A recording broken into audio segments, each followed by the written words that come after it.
ಹಂಸಧ್ವನಿ ಕಾರ್ಯಕ್ರಮಕ್ಕೆ ನಿಮಗೆಲ್ಲ ಮತ್ತೊಮ್ಮೆ ಸ್ವಾಗತ. ನಮ್ಮ ಜೊತೆಗಿದ್ದಾರೆ ರವಿಚಂದ್ರನ್ ಸರ್. ನಮಸ್ಕಾರ. ನಮಸ್ತೆ ಸರ್. ಹಂಸಲೇಖ ಸರ್ 300 ಚಿತ್ರಗಳನ್ನ ಸಂಗೀತ ನಿರ್ದೇಶನ ಮಾಡಿ ಪೂರೈಸಿದ್ದಾರೆ. ಏನು ಹೇಳ್ತೀರಾ ತಾವು ಈ ಬಗ್ಗೆ? ಕಡಿಮೆ ಆಯ್ತು ಅಂತ ಹೇಳಿ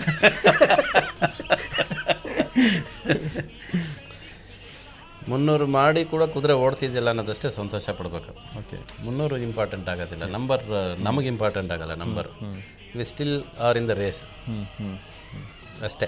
ಅದೇ ಖುಷಿ ಕೊಡೋ ವಿಷಯ. ಓಕೆ, ಆ ಕುದುರೆ ಓಡಕ್ಕೆ ಶುರು ಮಾಡಿದಾಗ ನೀವು ಜೊತೆಲಿದ್ದವರು? ಇಲ್ಲ, ಓಡಿಸಿದವರು. ಅದು ಕುದುರೆಗೆ ಯೋಗ್ಯತೆ ಇತ್ತು ಓಡೋದಕ್ಕೆ. ಇನ್ನೂ ಓಡೋಷ್ಟು ಸಾಕಷ್ಟು ಶಕ್ತಿನೇ ಇದೆ, ಓಡೋಷ್ಟು. ಅದಕ್ಕೆ ಫಸ್ಟ್ ಆಫ್ ಆಲ್ ಆಸೆ ಇದೆಯಲ್ಲ, ಅದಿರೋವ್ರಿಗೂ ಏನು ಮಾಡೋಕ್ಕಾಗಲ್ಲ. ಏನಾರ ಮಾಡಬೇಕು ಅನ್ನೋ ಆಸೆ ಇರೋರಿಗೆ ಮಧ್ಯೆ ಒಂದು ಅಡಚಣೆಗಳು ಬರುತ್ತೆ ಹೋಗುತ್ತೆ ಅನ್ನೋದು ಬಿಟ್ಟರೆ it will reach it's destiny, but it will take its time. So that is what it is taking. 300 picture ಮಾಡಿರೋದು ಇಂಪಾರ್ಟೆಂಟ್ ಅಲ್ಲ. ನಾವೇನೇ 300 ಪಿಕ್ಚರ್ ಮಾಡಿದ್ರು ನೀವು ಹಾಕೋದು ಫಸ್ಟ್ ಪಿಕ್ಚರ್ ಆಡಿಗೋದು ಈಗಲೂ ಅದೇ ಅಲ್ವಾ? So one good film or ಒಂದು ಒಳ್ಳೆ ಕೆಲಸ ನಿಮ್ಮನ್ನು ಎಷ್ಟು ವರ್ಷ ಬೇಕಾದ್ರೆ ಹೇಳ್ಕೊಂಡು ಹೋಗುತ್ತೆ ಅಷ್ಟೇ. It is going on. Correct. ಅವ್ರು ಹೇಳ್ತಾ ಇದ್ರು, ನೀವು ನಿಮಗೆ ಫಸ್ಟ್ ಭೇಟಿಯಾಗಿದ್ದು ನೆನಪಿದೆಯಾ? ಹಂಸಲೇಖ ಅವ್ರು ಎಲ್ಲಿ ಭೇಟಿಯಾದರು? ಫಸ್ಟ್ ಒಂದು ಮೀಟಿಂಗ್, ಇಂಪಾರ್ಟೆಂಟ್ ಮೀಟಿಂಗ್. ಇದೆಲ್ಲ ಹಳೇದಾಗೋಯ್ತು. ಮಾತಾಡಿ NS ರಾವ್ ಜೊತೆ ಬಂದು ಭೇಟಿ ಮಾಡಿರೋದಿಲ್ಲ ಅದೆಲ್ಲ. It is A very story. But one thing ಏನಂದರೆ ದಿಸ್ ಕಾಂಬಿನೇಷನ್, ಇದರಲ್ಲಿ ಸಾಕಷ್ಟು ವ್ಯಾಲ್ಯೂಸ್ ಇದೆ, ಸಾಕಷ್ಟು ಡೆಪ್ಸ್ ಇದೆ ಇದರಲ್ಲಿ. ಇದು ಕೆಲವೇ ಲೈನ್ಸಲ್ಲಿ ಹೇಳ್ಬೇಕು ಅನ್ನೋಕೆ ಹೋದರೆ this one of the wonderful combination. ಯಾವುದೋ ಜನ್ಮದ ಕನೆಕ್ಷನ್ ಇದು. ಇದಕ್ಕೆ ಯು ಕೆನಾಟ್, ಇದಕ್ಕೆ ನೀವೇನು ಕಟ್ಟಕ್ಕಾಗಲ್ಲ. ಇದಕ್ಕೆ ಇವ್ರ ಜೊತೇಲಿ ಹುಟ್ಟಿಲ್ಲ, ನಾನು ಜೊತೇಲಿ ಹುಟ್ಟಿಲ್ಲ ಅನ್ನೋ ಪ್ರಶ್ನೆ ಇಲ್ಲ. ಇದು ಮನಸ್ಸಿನ ಮಧ್ಯೆ ನಡೆಯೋ ಹೋರಾಟ ಇದೆ ನನಗೆ ಅವ್ರಿಗೆ. ಈಗ ಎಲ್ಲರೂ ಅನ್ಕೋತಾರೆ ನಾವಿಬ್ಬರು ಬೇರೆ ಆದ್ವಿ, ಮಧ್ಯೆ 10 ದಿವಸ 10 ವರ್ಷ ವಾಟ್ ಎವರ್ ಸಮ್ ಟೈಮ್ ಬೇರೆ ಆದ್ವಿ ಅಂತಿರ್ತಾರೆ. ಬಟ್ ಅದು ಬೇರೆ ಆಗಿದ್ದೇ ಒಳ್ಳೇದದು. ಬೇರೆ ಆದರೆ ವಿರಹ ಬಂದ್ರೇ ಅದ್ರ ವ್ಯಾಲ್ಯೂ ಗೊತ್ತಾಗೋದು. ಪ್ರೀತಿಯ ವ್ಯಾಲ್ಯೂ ಅಂದರೆ ಗೊತ್ತಾಗ್ತಾನೆ ಇರಲಿಲ್ಲ. ಅವ್ರು ಆ ದೇಸಿ ಗೆಟಪ್ಪಲ್ಲಿ ಅವರು ಬರ್ತಿರಲಿಲ್ಲ, ನಾನು ಏಕಾಂಗಿ ಆಗ್ತಿರಲಿಲ್ಲ. ಸ್ವಲ್ಪ ಹೊರಗಡೆ ಹೋಗಿ ಬರಬೇಕಾಗಿತ್ತು ಅದು.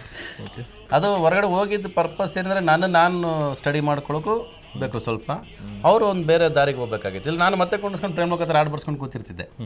ಅವ್ರು ದೇಸಿ ಯೋಚನೆ ಮಾಡೋಕ್ಕಾಗ್ತಿರಲಿಲ್ಲ, ನಾನು ಬೇರೆ ಥರ ಸಿನಿಮಾಗಳು ಯೋಚನೆ ಮಾಡೋಕ್ಕಾಗ್ತಿರಲಿಲ್ಲ. ಸೊ ಇಟ್ ವಾಸ್ ಏನು ಹೇಳ್ತೀರ, ಒಳಗೆ ಹೋಗಿರೋದು ನಾವು. ಆಚೆ ಹೊರಗೆ ಎಲ್ಲಿ ಸಿಕ್ಕರೂ ಒಟ್ಟಿಗೆ ಇದ್ವಿ ನಾವು.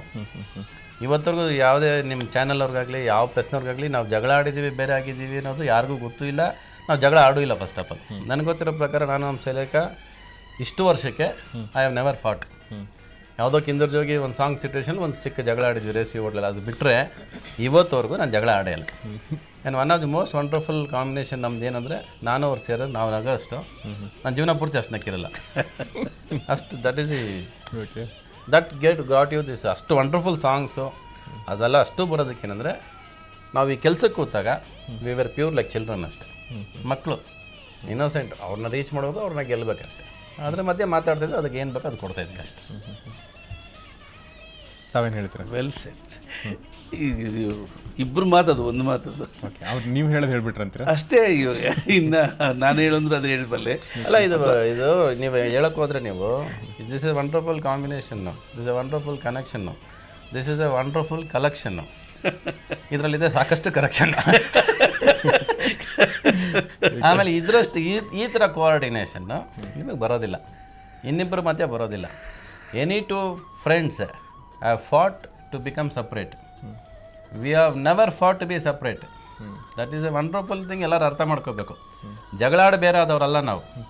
ನಮ್ಮನ್ನು ನಾವು ನೋಡ್ಕೊಂಡು ಬರೋದಕ್ಕೆ, ಟು ಸರ್ಚ್ ಅವರ್ ಸೆಲ್ಸ್, ನಾವು ಬೇರೆ ಆಗಿದ್ದು ಬಂದಿದ್ದೀವಿ ಅಷ್ಟೇ. ತುಂಬ ಒಳ್ಳೆ ಮಾತಾಡ್ತೀರಿ. ಫ್ಯಾಕ್ಟ್ ಅದೇ ಥರ. ಭಾಳ ಚೆನ್ನಾಗಿ. ಈಗ ನಿಮ್ಮ ಮಿಸ್ಸಸ್ಗೆ ನಿಮ್ಗೆ ಗೊತ್ತೇ ನಮ್ಮ ನಾವು ಜಗಳ ಆಡಿರೋದು ಏನಕ್ಕೆ ಬೇರೆ ಆದ್ವಿ? ಏನಾದರೂ ಇದೆಯಾ? ಕಾರಣ ಇದೆಯಾ? ಇಲ್ಲ. ಬೇಜಾರಾಗಿರುತ್ತೆ. ಬೇಜಾರು ಇವಾಗ ಎಷ್ಟೋ ಸರಿ ನಾವು ಬೈತೀವಿ. ಬಟ್ ಆ ಬೈಗಳನ್ನ ನಾವು ಅರ್ಥ ಮಾಡ್ಕೊಳ್ಳೋ ರೀತಿಯಲ್ಲಿ ಅದು ಕೆಟ್ಟದ, ನಮಗೆ ನಿಜವಾಗ್ಲೂ ಬೈದ್ರ ಅನ್ನೋದು ಅರ್ಥ ಮಾಡ್ಕೊಳ್ಳೋ ಒಂದು ರೀತಿಯಲ್ಲಿ ಅದ್ರ ವ್ಯಾಲ್ಯೂಸ್ ಗೊತ್ತಾಗುತ್ತೆ. ಸೇಮ್ ನನಗೆ ಅವರೆಲ್ಲೋ ಕೋಪದಲ್ಲಿ ಏನೋ ಅಂದಿರ್ಬೋದು, ಬಟ್ ಅದು ಪ್ರೀತಿ ಮೇಲೆ ಬಂದಿರೋದು ಹೊರಗೆ ಅನ್ನೋದು ಎಷ್ಟು ತುಂಬ ಜನ ಗೊತ್ತಾಗಲ್ಲ. ಅದು very few people can understand. Okay ಬಿಡು, it's come out because of that ಅಂತ. So you can never see ಅವ್ರು ಆರ್ಟ್ಫುಲ್ಲಾಗಿ ಎಲ್ಲೂ ನನಗೆ ಬೈಯೋಕ್ಕೆ ಸಾಧ್ಯ ಇಲ್ಲ, ಆರ್ಟ್ಫುಲ್ಲಾಗಿ ನಾನೆಲ್ಲೂ ಏನು ಹೇಳೋಕ್ಕೆ ಸಾಧ್ಯ ಇಲ್ಲ. Because we know we have done. But ನಮ್ಮ ಗುರಿ ಇದ್ದಿದ್ದೆಲ್ಲ ಒಳ್ಳೆ ಕೆಲಸ ಮಾಡೋದಕ್ಕೆ ಅಷ್ಟೇ.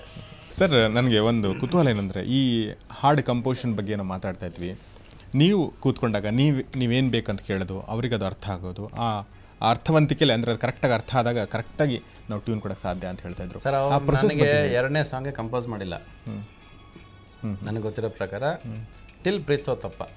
ಎರಡನೇ ಸಾಂಗ್ ಅನ್ನೋದು ನನಗೆ ಕಂಪೋಸೇ ಮಾಡಿಲ್ಲ ಅವರು. ಫಸ್ಟ್ ಸಾಂಗ್ ಏನಾಗಿದೆ ಅವ್ರಿಗೆ ನಾನು ಫಸ್ಟ್ ಕರೆಸಿ ಈ ಥರ ಸಿನಿಮಾ ಮಾಡ್ತಾಯಿದ್ವಿ, ಈ ಥರ ಸಾಂಗ್ಸ್ ಅಂದ್ಕೊಂಡಿದ್ದೀವಿ ಅಂದರೆ ಮುಗೀತು. ಅವ್ರಿಗೆ ರವಿಚಂದ್ರನ್ಗೆ 2-4 ಇಷ್ಟ, 6-8 ಇಷ್ಟ. ಸೊ 2 2-4 ಸಾಂಗ್ ಕೊಟ್ಟರೆ ಒಂದು 6-8 ಕೊಡಬೇಕು. ಈ ಫೀಲ್ ಇಷ್ಟ ಅದು ಜನರಲಿ ಅಂಡರ್ಸ್ಟ್ಯಾಂಡ್ಸ್. ಪ್ಲಸ್ ಕತೆಗೆ ಏನು ಇಷ್ಟಪಡ್ಬೋದು ಅನ್ನೋದು. ಇನ್ನು ಸಿಂಪ್ಲಿಸಿಟಿ ಬಗ್ಗೆ ನನಗೆ ಅರ್ಥ ಆದರೆ ಸಾಕು ಅಂತ ನಾನು ಕೇಳ್ತಿದ್ದೆ. ಈಗ ನಾನು ಅರ್ಥ ಆಗ್ತಿರೋ ಸಿನಿಮಾ ಮಾಡೋ ಲೆವೆಲ್ ನಾನು ಆಗ್ಬಿಟ್ಟೆ.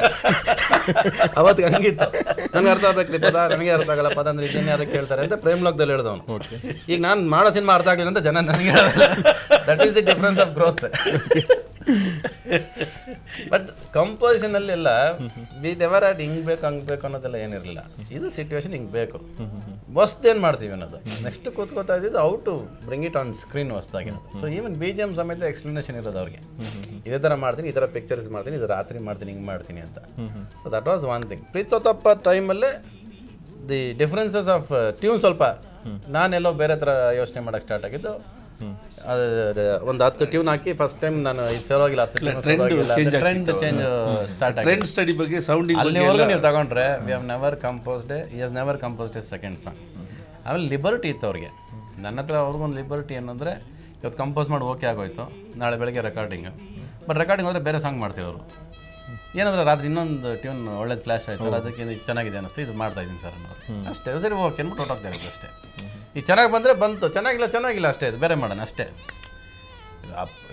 ಆನೆಸ್ಟ್ ಅಪ್ರೋಚ್ ಅಂತ ಇದೆಯಲ್ಲ ಅಷ್ಟೇ. ಇವಾಗ ಅಪರಂಜಿ ಚಿನ್ನ ಉಟ್ಕೊಂಡಿದ್ದೆ ಹಂಗೆ. ಅಪರಂಜಿ ಚಿನ್ನ ನಾನು ಇಟ್ಕೊಂಡು ಕಂಪೋಸೇ ಮಾಡಿಲ್ಲ, ಅವರು ಮಾಡಿಟ್ಟಿದ್ದು ಬೇರೆ ಸಾಂಗ್. ಬಟ್ ರೆಕಾರ್ಡಿಂಗ್ ದಿವಸ ಅಪರಂಜಿ ಚಿನ್ನವು ರೆಕಾರ್ಡ್ ಆಗ್ತಿದೆ ಫಸ್ಟ್ ಟೈಮ್ 3 ಹೊತ್ತಿಗೆ.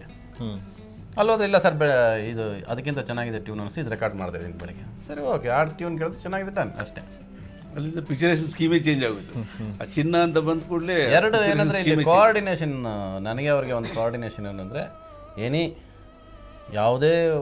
ಎನಿ ಬಿಗ್ ಪರ್ಸನ್, ಒಬ್ಬ ಡೈರೆಕ್ಟರ್ ಇರ್ಬೋದು, ಒಬ್ಬ ರೈಟರ್ ಇರ್ಬೋದು, ಯಾರೇ ಇರ್ಬೋದು, ಜೊತೆಲಿ ಒಂದು ಸಪೋರ್ಟ್ಸ್ ಕೊಡ್ತಾ ಹೋಗ್ತೀವಲ್ಲ, ಅದು ಇಂಪಾರ್ಟೆಂಟ್. ಅವ್ರು ಮಾಡೋ ಕೆಲಸಕ್ಕೆ ನನ್ನ ಸಪೋರ್ಟು, ನಾನು ಮಾಡೋ ಕೆಲಸಕ್ಕೆ ಅವ್ರ ಸಪೋರ್ಟ್ ಇದೆಯಲ್ಲ, ಅದ್ರ ಕೋಆರ್ಡಿನೇಷನ್ಸ್ ವರ್ಕೌಟ್ ಆಗ್ತಾ ಹೋಗುತ್ತೆ ಅಷ್ಟೇ. ಆ ಡಿಸ್ಕಷನ್ ಲೆವೆಲೇ ತುಂಬ ಇಂಪಾರ್ಟೆಂಟ್ ಸಿನಿಮಾಗೆ. ಆ ಡಿಸ್ಕಷನ್ ಎಷ್ಟು ಸಾರ್ಥ ಅಂದರೆ ಫ್ರೂಟ್ಫುಲ್ ಆಗಿತ್ತು ಅನ್ನೋ ಸ್ಕ್ರೀನ್ ಮೇಲೆ ಗೊತ್ತಾಗ್ಬಿಡುತ್ತೆ. ಅಲ್ಲ, ಕಿಚ್ಚಾಡ್ತೀವಿ, ಹೊಡೆದಾಕ್ತೀವಿ. ಇವತ್ತು ಯಾರು ಹೊಡೆದಾಕೋದಿಲ್ಲ. ಓಕೆ, ಇವತ್ತು ಸಿನಿಮಾ ಹೊಡೆದಾಕ್ಬಿಡ್ತಾರೆ. ಇಲ್ಲಿ ಕಿಚ್ಚಾಡಿದ್ರೆ ಟೆನ್ಷನ್ ಅವ್ರುಗಳಿಗೆ, ಬೈದ್ಬಿಟ್ರಲ್ಲ ಅನ್ಕೋತಾರೆ. ಬಟ್ ಬೈತಿರೋದು, ಜಗಳ ಆಡ್ತಿರೋದು, ಪ್ರತಿಯೊಂದು ಒಂದು ಪ್ರಾಡಕ್ಟ್ಗೆ ಅನ್ನೋ ಒಂದು ಫೀಲ್ ಬರ್ಬೇಕು ಸಿನಿಮಾ ಮಾಡೋರಿಗೆ. ಇದು ಬೇಕು ಬೇಡ ಸಿನಿಮಾ ಬೇಡ ತೆಗೆದಾಕೋ ಅನ್ನೋ ಒಂದು ಕಿರ್ಚಾಟ ನಡೆದ್ರೇ, ಅದ್ರ ಎಮೋಷನ್ಸ್ ಇಲ್ಲಿ ಓಪನ್ ಆದ್ರೇ ಸಿನಿಮಾದಲ್ಲಿ ಆ ಎಮೋಷನ್ಸ್ ಹೊರಗೆ ಬರೋದು. ಇಲ್ಲಾಂದ್ರೆ ಏನಾಗ್ಬಿಡ್ತೀವಿ, ಇಲ್ಲಿ ಒಬ್ರಿಗೊಬ್ರಿಗೆ ಎದುರ್ಕೊಂಡು ಒಬ್ರಿಗೊಬ್ರು ಇದು ಹೇಳಿದ್ರೆ ಅವ್ರು ಬೇಜಾರು ಮಾಡ್ಕೋತಾರೆ. ಅವ್ರು ಬೇಜಾರು ಮಾಡ್ಕೊಳ್ಳೋ ಪ್ರಶ್ನೆ ಎಲ್ಲ ಬರೋದೇ ಇಲ್ಲ. ಇಲ್ಲಿ ನನಗೆ ಹಂಗೆ ಬೇಕು, ಇಲ್ಲ ಸರ್ ಹೋಗಲ್ಲ, ಆ ವಾದ ಇಲ್ಲಿ ನಡಿಬೇಕು. ಆವಾಗ ಸಿನಿಮಾ ಕ್ಲೀನ್ ಆಗ್ತಾ ಹೋಗುತ್ತೆ, ನಮಗೆ ಬಿಡಿಸ್ಕೊತಾ ಹೋಗುತ್ತೆ. ಇವತ್ತೇನಾಗ್ಬಿಟ್ಟಿದೆ ಅಂದರೆ ಇವತ್ತು ಕೀಪ್ ಆನ್ ಒಬ್ರಿಗೊಬ್ರು ಮುಜುಗರ ಮಾಡ್ಕೋಬಾರ್ದು. ಇವತ್ತು ಶರ್ಟ್ ಐರನ್ ಸಹಿತ ಹಿಂಗೆ ಕೂತ್ಕಿರ್ತಾರೆ, ನಮಗೆ ಹಿಂಗೆ ಅದು ಡಿಸ್ಕಷನ್ಸ್ ಆಗೋದಿಲ್ಲ. ಅದಕ್ಕೆ ಸಿನಿಮಾದಲ್ಲಿ you lose lot of emotions. ಅದರಲ್ಲಿ ಏನು ಅನ್ಸೋದಿಲ್ಲ ಸಿನಿಮಾ ನೋಡ್ತಿದ್ರೆ. ಇವತ್ತು ಯಾರು ಭಾಗಿಗಳಾಗಿರಲ್ಲ, ಅದಕ್ಕೆ ಯಾರು ಪಾರ್ಟೇ ಇರಲ್ಲ. Everything even including music is not a part of cinema today. ಎಲ್ಲೋ ರೆಕಾರ್ಡಿಂಗ್ ಅವನೋ ಮಾಡ್ತಾನೆ ಇವತ್ತು, ಅವ್ನು ತಂದು ಕೊಡೋರ್ಗೆ ನಮಗೇನು ಗೊತ್ತೇ ಆಗೋದಿಲ್ಲ. ಕೀಬೋರ್ಡ್ ಬಾರಿಸ್ಕೊಂಡು ಕೂತಿರ್ತಾರಿಲ್ಲ. ನಾವು ಅವತ್ತು ಒಂದು 4 ದಿವಸದಲ್ಲಿ ನಾವು 5 ದಿವಸದಲ್ಲಿ 10 ಹಾಡು ರೆಕಾರ್ಡ್ ಮಾಡ್ಕೊಂಬಂದ್ವಿ ಪ್ರೇಮ್ ಮೂಲಕ. ಮೀರ್ಸಕ್ಕೆ ಹೇಳಿ ಯಾರನ್ನಾರ ಕ್ವಾಲಿಟಿನ ನೋಡೋಣ. ಇವತ್ತು ಯಾರ ಕೈಲೂ ಆಗೋದಿಲ್ಲ. ಬಟ್ ಇವತ್ತು ಒಂದು ಸಾಂಗ್ ಮಾಡೋಕೆ 10 ದಿವಸ ಬೇಕಿರುತ್ತೆ. 10 ಡೇಸ್ ಬೇಕು, minimum 10 days. And 10 days you are blank. ಅದು ಬಂದ ಮೇಲೆ ನಾನು ಕೂತ್ಕೊಂಡು ಯೋಚನೆ ಮಾಡೋದು, ಇದನ್ನ ಹೆಂಗೆ ಪಿಕ್ಚರ್ಸ್ ನಾನೇನು ಅಂದ್ಕೊಂಡೆ ಅದೇನೋ ಬಂದಿದೆ, ಅಲ್ಲ ಇದು ಟೋನ್ ಚೆನ್ನಾಗಿದೆ, ಓಕೆ ಹಿಂಗೆ. ಆಮೇಲೆ ಇವತ್ತು anybody things anybody can repair it ಅಂತ. ಅವತ್ತು ರಿಪೇರ್ಗೆಲ್ಲ ಅವಕಾಶ ಇರಲಿಲ್ಲ. ಅವತ್ತು ಪ್ರಾಡಕ್ಟ್ ಹಿಂಗೆ ಹಾಕಬೇಕು, ಈ ದೋಸೆ ಹಾಕಿದ್ಮೇಲೆ ತೆಗಿಬೇಕು, ತಿನ್ಬೇಕು ಅಷ್ಟೇ. ಅದು ಇವತ್ತು ಹಂಗಲ್ಲ. ಇವತ್ತು ನನಗೂ ಕೆಲಸ ಗೊತ್ತು, ಎಲ್ಲ ತುರ್ಗ್ಸೋಕೆ ಹೋಗ್ತಾರೆ. ಇಲ್ಲಿ ಟೊಂಗ್ ಬದಲು ಇದು ಹಂಗೆ ಹಾಕಿ ನೋಡೋಣ ಸರ್, ಒಂದು ಬೆಲ್ ಹಾಕಿ ಸರ್, ಆ ವೀಣೆ ತೆಗೆದು ವೀಣೆ, ಯಾಕಂದ್ರೆ ಕೀಬೋರ್ಡ್ ಅಲ್ವ ಇವತ್ತು, ಎಲ್ಲ ಈಸಿ ಅನ್ಕೊಂಡ್ಬಿಟ್ಟಿದ್ದಾರೆ ಇವತ್ತು. So that spark is last. Yes sir, ಅದೇ ಲೈವ್ ವೈಬ್ರೇಷನ್ ಮಿಸ್ಸಿಂಗ್. ಇವಾಗ ನಾವು ಮಾತಾಡ್ತಾ ಇರುವಾಗ ಏನೇನು ವೈಬ್ರೇಷನ್ಸ್ ಬರ್ತಿದೆ, ಯಾವಾಗ ಬೇಕಾದ್ರೂ ಇಂಪ್ರೂವ್ ಮಾಡ್ಕೊಳ್ತೀವಿ, ಯಾವಾಗ ಬೇಕಾದ್ರೂ ಡಿಕ್ರೀಸ್ ಮಾಡ್ಕೊಳ್ತೀವಿ. ಅದೆಲ್ಲ ಹ್ಯೂಮನ್ ಮೆಥಡಾಲಜಿ ಅಲ್ವಾ, ಅದೆಲ್ಲ ಇಲ್ಲ ಇವತ್ತು. ಮೆಕ್ಯಾನಿಕಲ್ ಆಗಿರುತ್ತೆ, ರಾಕ್ ಸ್ಟಡಿ ಅಂತಾರೆ. ಸೊ ಹಾಗಾಗಿ ಅದಕ್ಕೂ ಇದಕ್ಕೆ major difference we are feeling. ಅದಕ್ಕೆ ಎಲ್ಲ ಇಂಡಿಯಾದಲ್ಲಿ ಸಾಂಗ್ಗಳೆಲ್ಲ ಒಂದೇ ಥರ ಇರ್ತವೆ. ಅಲ್ವಾ. ಯಾವುದು ಒಂದೇ ಕ್ವಾಲಿಟಿ ಇರುತ್ತೆ. ಯಾವುದಾದ್ರೂ ನೋಡಿ, ಒಂದು ಗ್ರೂ ಇರುತ್ತೆ, ಆ ಗ್ರೂನಲ್ಲಿ ಒಂದು ಮೆಲಡಿ ಓಡ್ತಾ ಇರುತ್ತೆ. ಎಲ್ಲ ಹಾಡುಗಳು ಒಬ್ಬರೇ ಮ್ಯೂಸಿಕ್ ಡೈರೆಕ್ಟ್ರೇನೋ ಅಂತ ಅನಿಸುತ್ತೆ ನಿಜಕ್ಕೂ. ಇಲ್ಲಿ ಅದು ವೈಬ್ರೇಷನ್ ಇದ್ರೆ ಅದು ಅಲ್ಲೂ ಕೂಡ ಕಾಣುತ್ತೆ. ಇಲ್ಲಿ ಲೈವ್ ಆಗಿ ಇಂಟ್ರಾಕ್ಷನ್ ಸರಿಯಾಗಿದ್ರೆ ಬಹುಶಃ ಅಲ್ಲೂ ವ್ಯತ್ಯಾಸಗಳು ಬೇಕಲ್ಲ, ಮನುಷ್ಯನಿಂದ ಮನುಷ್ಯನಿಗೆ ವ್ಯತ್ಯಾಸವೇ ಇರಲ್ಲ. ಈ ಅದ್ಭುತ ಕಾಂಬಿನೇಷನ್ ಬಗ್ಗೆ, ಈ ಹಾಡುಗಳ ಬಗ್ಗೆ ನಾವು ಮಾತುಕತೆ ಮುಂದುವರಿಸೋಣ. ಚಿಕ್ಕದೊಂದು ಬ್ರೇಕ್ ನಂತರ.